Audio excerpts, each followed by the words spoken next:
Well, the Bible has a lot of good heroes in it, and we can learn from the lives of others who have gone before us. There's a lot that we can learn studying their lives, and many of the Bible heroes give us great examples of how to grow in our faith and how to engage our spiritual journey. And so we're going to take a few weeks and learn from one of those heroes, a man named Joseph. Now, Joseph was the 11th son of Jacob. Here we're going to be at the Joseph in Genesis. There's actually a couple different Josephs in the Bible. We're going to be looking at the one in Genesis. He was the 11th son from Jacob, the great-grandson of Abraham. And so we're here very early in biblical history. Now, to make a long story short, Jacob basically had 4 wives. And one of his wives, Rachel, was his favorite. That's the one that he loved the most and wanted. But he had 4 wives. Jacob's 3 other wives had 10 sons. But then finally, Rachel, his favorite wife, finally had a son. She was barren for many years. She finally had a son and named him Joseph. She later did have another son named Benjamin, but died while giving birth to Benjamin, Joseph's younger brother. Joseph was Jacob's favorite son because he was the oldest of his favorite wife. I mean, that's his favorite wife. That's the one he loved and wanted to marry. And so when she had a son, that's his favorite son. But Joseph had 10 older brothers who didn't appreciate Dad liking Joseph best. Okay, can any of y'all imagine 10 older brothers? I mean, this could be a sign for trouble. Now, on top of this, Joseph was exceptionally bright and responsible. He was the favorite son who brought home, you ever have that sibling who always brings home an A? Where everyone else is struggling to get C's. That would have been Joseph. He would have been the one who always gets on the honor roll, the one who was always, never in trouble at school, always doing the right thing, always coming home and telling mom and dad what everybody else is doing. That would be Joseph. Okay? Just so we understand, he's the kind of brother that everyone had a hard time living up to. And so as Dad's favorite, you might say Joseph was the guy who was living the dream. He had a pretty good life for there in the ancient world. And maybe you've run into that little catchphrase before, living the dream. Once upon a time, this is before the pandemic, where you actually would go into restaurants and things. Once upon a time, I used to go over to the Jamba Juice near my house, and whenever I would go in there, I'd ask the manager, so how, are you doing? How's life going for you? And his answer was always, I'm living the dream. In fact, I think that's a catchphrase in small businesses. I'm living the dream. And I think what they mean by that is they're doing what they've always wanted to do in life. He's running his own business. He has no boss. I'm not sure if they're even open after the pandemic, but he was living the dream before the pandemic. Now, maybe you've been there. Maybe you've had a dream of what you wanted to do in life, and you were just simply going through life trying to live out that dream. There's something you like doing, and you wanted to do it. Or maybe as a believer, we're a fellowship of believers here this morning, maybe you wanted God's vision for your life. You want God to use you and do some great thing through you and in your life. And that's the dream that you want to live. Now, if that's where you are this morning, then you might find Joseph to be a kindred spirit. I'm hoping, in fact, I've always found Joseph to be a kindred spirit. I enjoy him in the Bible. He's one of my heroes, but I think we might learn something from his life. We will see that he had a dream of what God was going to do in his life, and that God did indeed fulfill that dream, but the path to living the dream was more complicated, and in Joseph's case, more painful than anyone would have ever imagined. Joseph was living the dream, but we will see that it didn't take long for that dream to become a nightmare. Let's turn to Genesis. This is in Genesis chapter 37, and we'll pick up in verse 1. Jacob lived in the land of Canaan where his father had stayed, the land of Canaan. These are the family records of Jacob. At 17 years of age, Joseph tended sheep with his brothers. The young man was working with the sons of Bilhah and Zilpah, that's the 2 of Jacob's wives, his father's wives, and he brought a bad report about them, his brothers, to their father. Now Israel loved Joseph more than his other sons because Joseph was a son born to him in his old age, and he made a long-sleeved robe for him When his brothers saw that their father loved him more than all his brothers, they hated him and could not bring themselves to speak peaceably to him.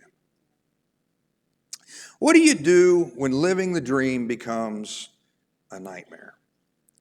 And we're going to look at that today. See, Joseph was Jacob's favorite son. He was also responsible. He was a responsible individual. He was willing to bring back a report to his father what his brothers were doing when they were supposed to be working. You might kind of think of it like the family farm. You know, they're all supposed to be out working, watching the sheep, taking care of the cattle, but some of them were goofing off. So Joseph snitched on them. That's who Joseph was. Now, this didn't go over well with his brothers, but it made Jacob's love for Joseph all the more difficult with his brothers. One of Jacob's good qualities, by the way, is that Jacob was a hard worker. As you study the life of Jacob, we're not going to look at his life, we're going to look at Joseph's, but Jacob was a hard worker. He seems to have passed that on to Joseph. We'll see Joseph's a hard worker. Some of his brothers, not so much. And so Joseph brought back this thing. And I think, so Jacob probably loved Joseph. I mean, not only did he love him because he was Rachel's son and because he was the firstborn of Rachel, the son in his old age, but I suspect he also loved Joseph because Joseph was committed to the family farm. He was there to do business. He was looking out for Dad's interest, whereas the other brothers, well, you know, hey, Dad's not around, let's take a break. So Joseph was Jacob's favorite for these reasons. And Jacob decided to reward Joseph with a special coat that had long sleeves, really long sleeves. Now, often in some of the translations, they refer to this as a coat of many colors. Likely it was brightly colored, but it also probably had long flowing sleeves. You might imagine, it's hard for us to connect to this in our thinking, you might imagine almost like the gown of a princess, and I think I have a picture of that. This is actually a costume of the Princess Bride, you know, Buttercup from the Princess Bride, okay. But you'll notice how her sleeves have these long flowing sleeves. Okay, that's probably the kind of thing we're talking the robe Joseph would have worn. It sounds kind of odd to us, but let's see if we can wrap our brains around it just for a moment. In our world, colorful clothing is no big deal. In fact, I prefer to wear black because it makes you look thinner. I mean, you know, that's my preference. You know, I don't like all the bright color clothing, but it's no big deal. It seems easy to us. We can go buy one color just as easy as another. In fact, tie-dye shirts are often on sale. I mean, you can get it at Walmart, no problem. But in ancient times, when everything was made of wool or flax, cleaning it so that you could make it wide enough to add color to it, to color it, was a difficult task. Understand, everything was made by hand in the ancient world. And so to make colored clothing took extra work above just leaving it the natural color of the wool. Also to embroider it with fancy colors and decorations was extra work. And so this was an expensive coat that Joseph got. For Joseph's brothers, it'd be like this. It'd be like, say, all you got to wear was off-the-rack school uniforms that Mom and Dad bought at Walmart, but they went out with your little brother and bought him all the designer clothes in Dad's favorite colors. Okay, how would that go over with your family? Okay, that's about the dynamic that we're seeing going on here. On top of this, this robe had these long sleeves, and you might say, well, what's the big deal with that? We often wear long sleeves in the winter. Yes, but not this type of long sleeves. This would have been long sleeves like we would think of royalty wearing. And the reason they would wear these long sleeves is because they weren't going to be doing any work. The servants would wait on them. I mean, if you have really long sleeves, I know most of you guys probably have never worn a gown with long sleeves. I mean, it's not my thing. But, you know, it kind of, when you're moving your arms around, it drags things. Okay? It's not a convenient thing to wear. It's for looks. It's for decoration, not for convenience. And so when you wear that type of thing, you're not doing it for work. Your job is to rule. That's why the king has the long flowing sleeves. He's to rule everyone else, and they all do the work. So it was obvious to Jacob's sons that not only did Dad like Joseph best, but Dad was putting their little brother in charge of them. Didn't go over well. He would wear the comfortable clothes while we get the overalls. He gets to be in the tent with Dad, eating, the good food, while we're out in the field working with the sheep. And then, to top it all off, Dad's going to send him out to supervise us and report back. Well, we do all the manual labor. This did not go well, as we can imagine. Now, understand, favoritism didn't set well with their boys, and it created a lot of family fiction. As you can imagine, there's a lot of good lessons we can learn from Bible heroes, but sometimes we can also learn lessons of what not to do. And I will tell you, playing favorites with your children will cause trouble in your family. Okay, we can see that play out in the lives of several of these Bible characters, and Joseph is a good one, where Jacob playing favorites causes trouble. Joseph, though, was a gifted young man who God did have a plan for. This wasn't just Jacob's idea of blessing Joseph. God had a plan for Joseph, and God actually revealed his plan to Joseph in his dreams. And let's continue on in Genesis 37, picking up in verse 5, and see that dynamic. Then Joseph had a dream. When he told it to his brothers, they hated him even more. He said to them, "Listen to this dream I had. There we were, binding sheaves of grain in the field, and suddenly my sheaf stood up, and your sheaves gathered around it and bowed down to my sheaf." "Are you really going to reign over us?" his brothers asked. "Are you really going to rule us?" So they hated him even more because of his dream and what he had said. Then he had another dream and told it to his brothers. "Look," he said, "I had another dream, and this time the sun, the moon, and 11 stars were bowing down to me." He told his father and brothers, and his father rebuked him. "What kind of dream is this that you've had?" he said. "Am I and your mother and your brothers really going to come and bow down to you on the ground before you?" His brothers were jealous of him, but his father kept the matter in mind. Joseph was a brilliant young man, and we'll find out that God had gifted him both to have dreams that foretold the future, but also to interpret dreams. But I wonder if, like a lot of really intelligent people, he wasn't just a little clueless about human relationships. You know what I mean? God gave you a dream saying you're going to rule over your brothers. That doesn't mean go tell your brothers who are already upset with you. And then after the first dream, and they're mad at him for the first dream, he tells them the second one. I'm just thinking, okay, Joseph, you got a little learning to do about family dynamics. But anyway, Joseph did have these two dreams. And the first one was about all the boys in the family. They're out harvesting grain. They're working the farm. And they'd gathered their sheaves of grain. Now, a sheaf is like a bundle. You'd take all the grain stalks, you'd pick them up, and you'd tie them in bundles so you had a manageable package that you could carry. Okay, so they would do it that way. And they've each harvested their bundle, their sheaf of grain, and his sheaf stood up there in the field, and all of their sheaves bowed down to his. Now, his brothers clearly understood what this meant.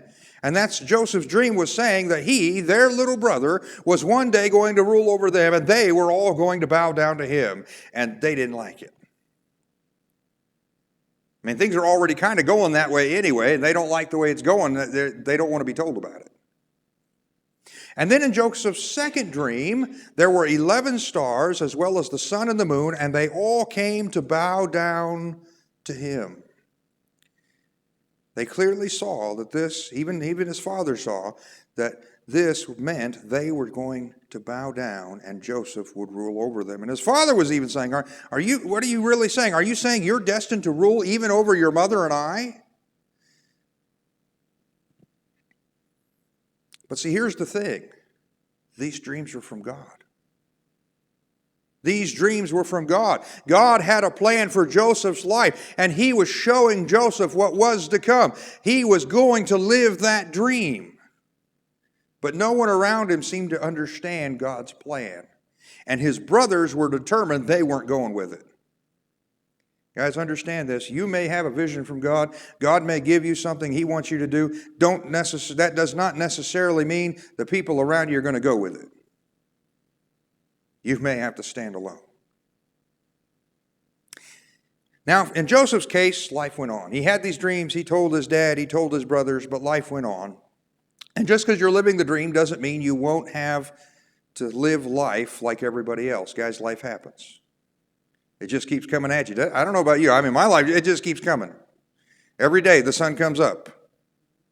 Be bad news if it didn't. I mean, every day the sun comes up. You got another day to live, another day to keep going, bills to pay, a house to maintain, work to do. Well, the same for Joseph. God's shown him what he's going to do, but he has to keep living like everyone else. And even if you're living God's plan for your life, it will continue to unfold in his time. And understand it will continue to unfold. God's plan will continue to unfold regardless of anything the world does or the world throws at you. If God's decided it, it's going to happen. Jacob's family continued the family business. They continued their shepherding. Jacob continued to use Joseph as his company spy. And by the way, I should mention Jacob's name was also Israel. God gave him that name during an encounter earlier in his life. So as we read through this chapter, sometimes it refers to him as Jacob, sometimes it refers to him as Israel. But let's go ahead and see how this plays out, going to verse 12 of Genesis chapter 37. His brothers had gone to pasture their father's flocks at Shechem. Israel said to Joseph, "Your brothers, you know, are pasturing the flocks at Shechem. Get ready, I'm sending you to them." "I'm ready," Joseph replied. Then Israel said to him, "Go and see how your brothers and the flocks are doing, and bring word back to me." So he sent him from the Hebron valley, and he went to Shechem. A man found him there, wandering in the field, and asked, "What are you looking for?" "I'm looking for my brothers," Joseph said. "Can you tell me where they are pasturing their flocks?" "They've moved on from here," the man said. "I heard them say, 'Let's go to Dothan.'"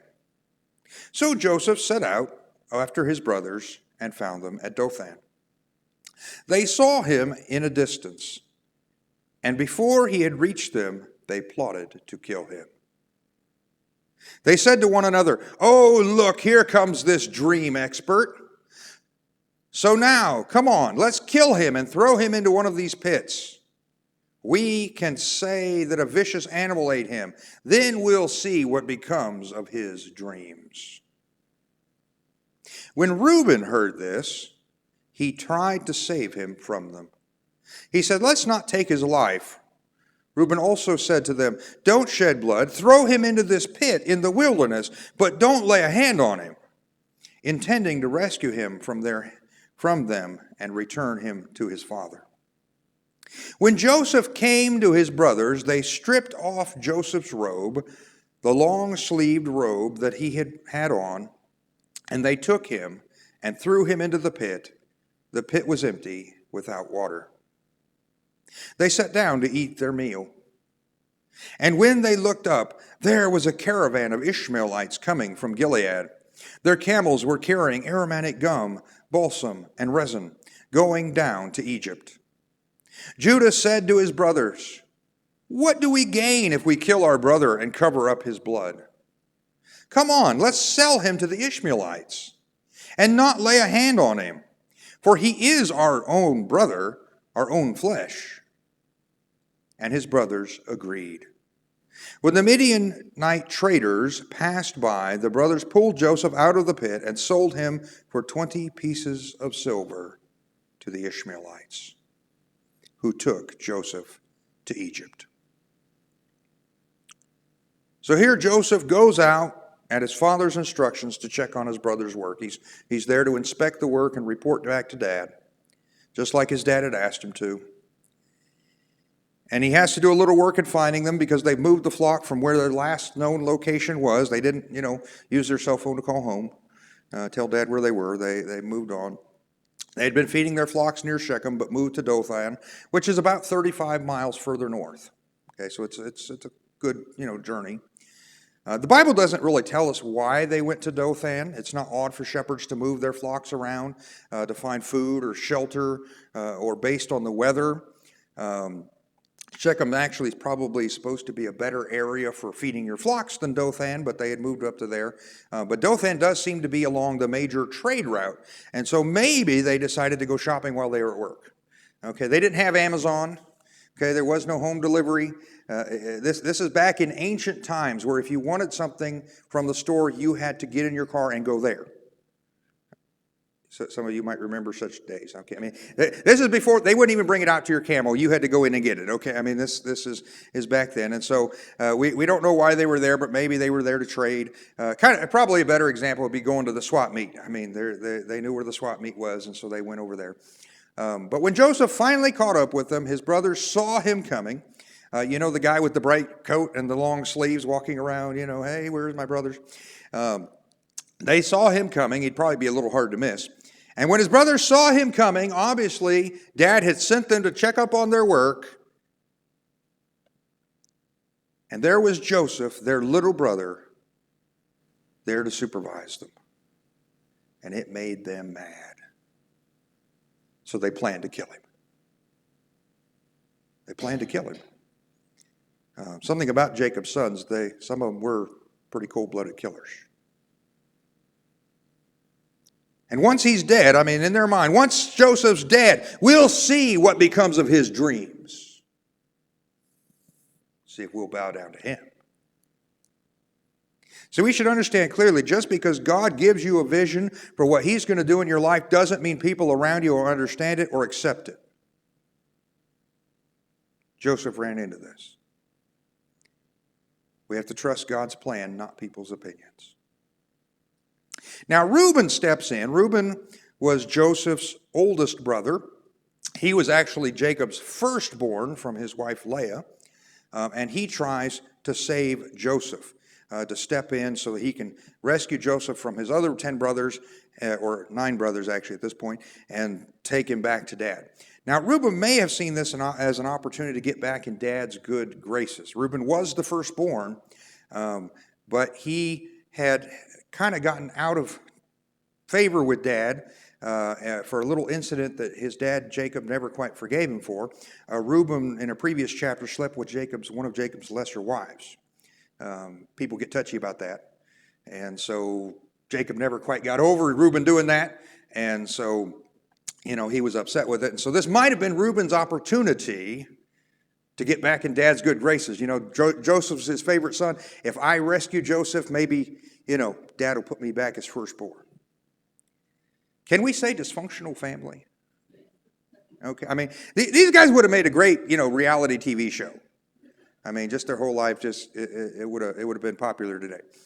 But anyway, Reuben talks his brothers and don't kill him outright. Don't, you know, just throw him in a pit, let him die naturally. That way you don't have blood on your hands, right? Makes it better. And his plan was to later come back and take him to Dad, which, you know, would have hopefully elevated his position. Certainly he would have been better than the other boys, I mean, who were going to kill him. Or at least maybe if Dad disinherited them, Reuben would get their share of the inheritance. I mean, you never know. So they take all his hated coat. They take his coat away from him. They throw him into the pit, Joseph. And what do they do after plotting murder and leaving their brother in a pit to die? They have a picnic. That's what it says. They break for lunch. I mean, these guys are pretty cold-blooded. They're hard-hearted. And while they're eating, Reuben apparently is off watching the sheep. Somebody's got to do some work around here. They see a caravan of traders coming. And Judah has an idea. I mean, the light bulb goes off. Hey, what profit is there in killing Joseph? I mean, I wanted to kill him just like the rest of y'all, but what do we get out of it? You know, if we sell him as a slave, then we can at least get some money in the deal.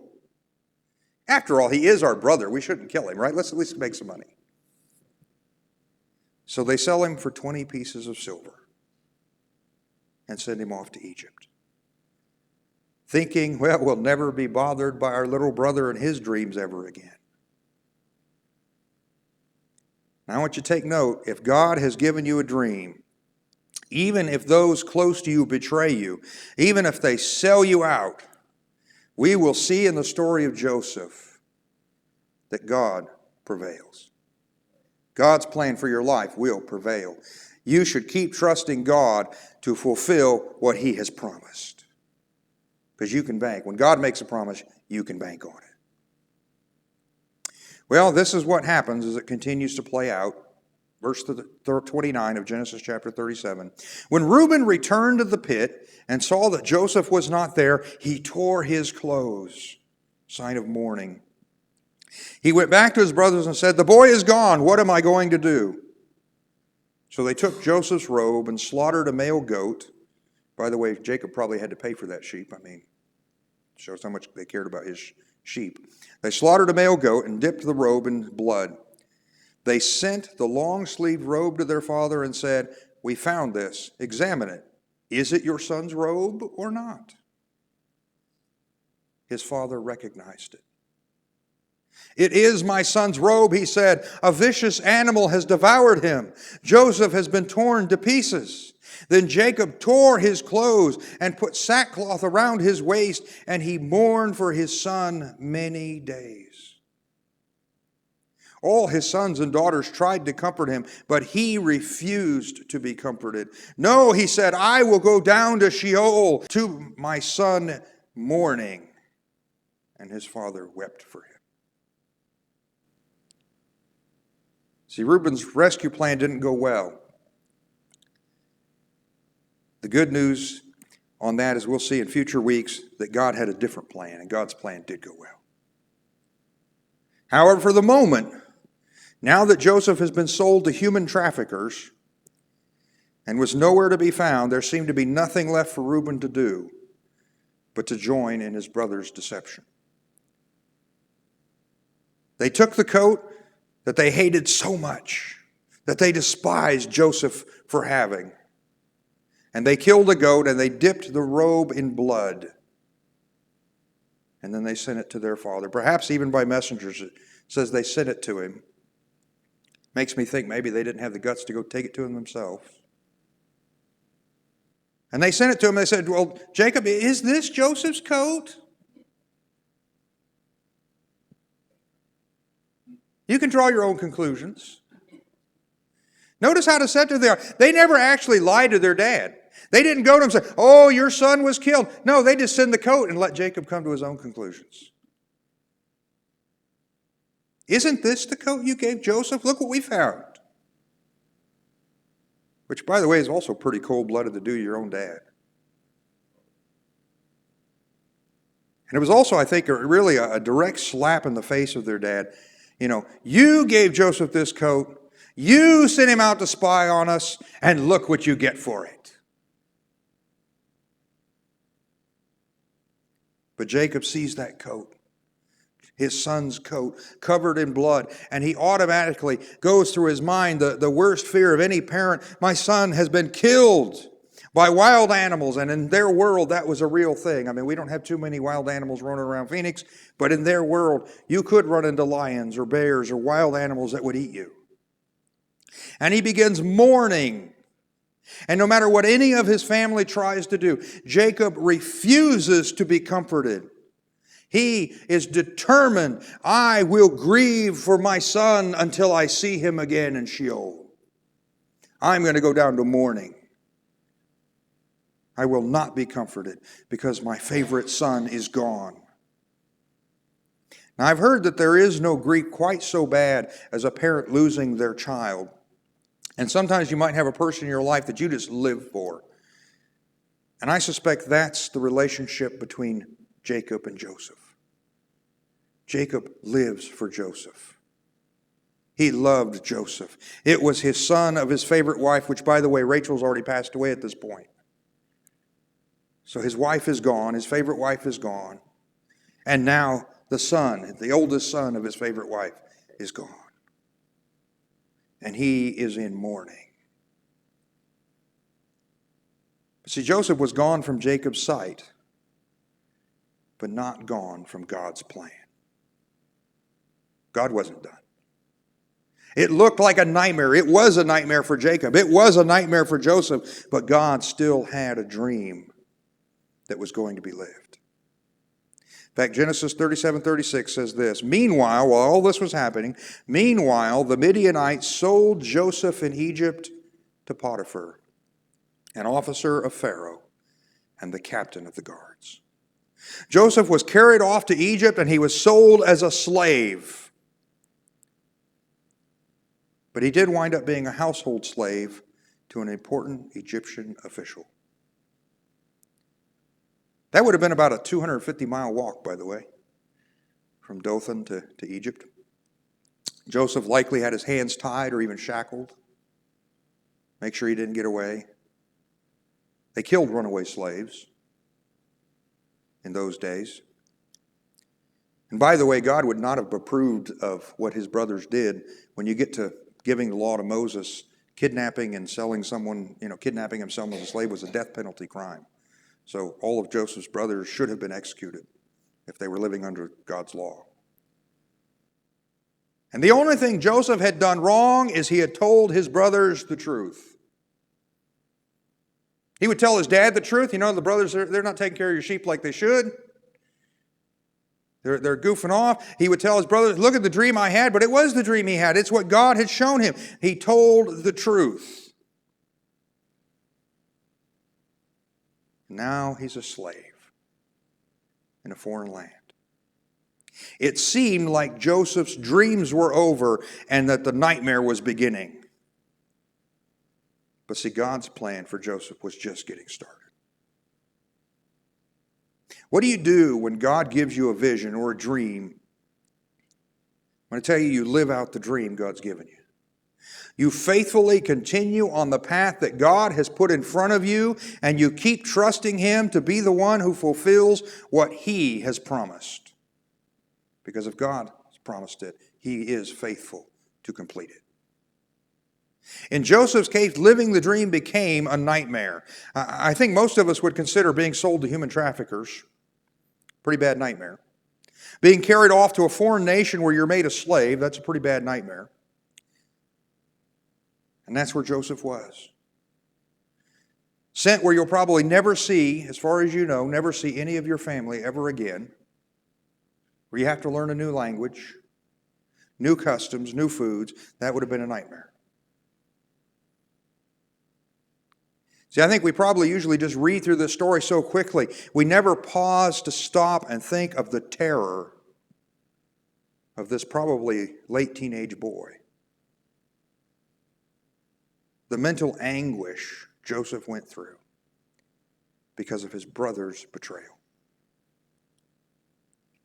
But if you're looking at great heroes in the Bible, we see that when God gives you a dream, it usually has a stage of becoming a nightmare before you get to the good part. Usually has that stage. In fact, remember this, there is no testimony without a test. There is no victory without a battle. You cannot overcome without an obstacle. And there is no miracle without first facing an impossible circumstance. Guys, to get to the good part of the dream, you got to get through the nightmare. And if God's doing something great in your life, you can live out that dream. It will almost without question first involve going through the nightmare. We see that in Bible hero after Bible hero. We see it clearly with Joseph. What do you do when living the dream becomes a nightmare? Now, I actually wonder if maybe Winston Churchill didn't say it best back during World War II. He said this, he said, if you're going through hell, keep going. Well, it's not where you want to stop and stay, right? I mean, keep going. What do you do when living the dream becomes a nightmare? I'm going to tell you what you should do is you should trust God. When life becomes a nightmare, maybe you're there this morning. Maybe your life has had moments where it's just turned upside down, where things are not going the way you planned. Trust God. Rely on His promises. Keep faithfully doing whatever God gives you to do. Now understand, you can face nightmares. Sometimes you'll face nightmares in life because people betray you. That's where Joseph was. He had done nothing wrong. In fact, there's actually no record anywhere in the Bible of Joseph sinning. I'm not saying he didn't. I'm saying he never messed up big enough that it got written down. Most Bible heroes have somewhere where they mess up. Joseph, there's no record of it. He had done nothing wrong, and yet he's in this situation for being betrayed. You can get betrayed, and your life can become a nightmare because of other people. Sometimes life becomes a nightmare because of circumstances that are just beyond your control, that are just happening. I don't know, anybody enjoy the pandemic? I don't think anybody's enjoyed it. I mean, it's been there's been moments where it's been a nightmare. Nobody, I mean, well, we could talk about other countries might have started it, but I mean, none of us were responsible for it. Nobody betrayed me personally to cause it, but there it is. And sometimes in life, you mess up and you create your own nightmare. I mean, that can happen. But I got good news. No matter what nightmare you're in, God's greater. God is greater, no matter what's caused it. And if you have the promises of God, you can stand on those promises because God is faithful. And life may not be turning out the way you planned. But maybe, and we'll see this in Joseph, that's because it's turning out the way God planned. The way God planned. To put you into the place where you really can live the dream that God has given you to live.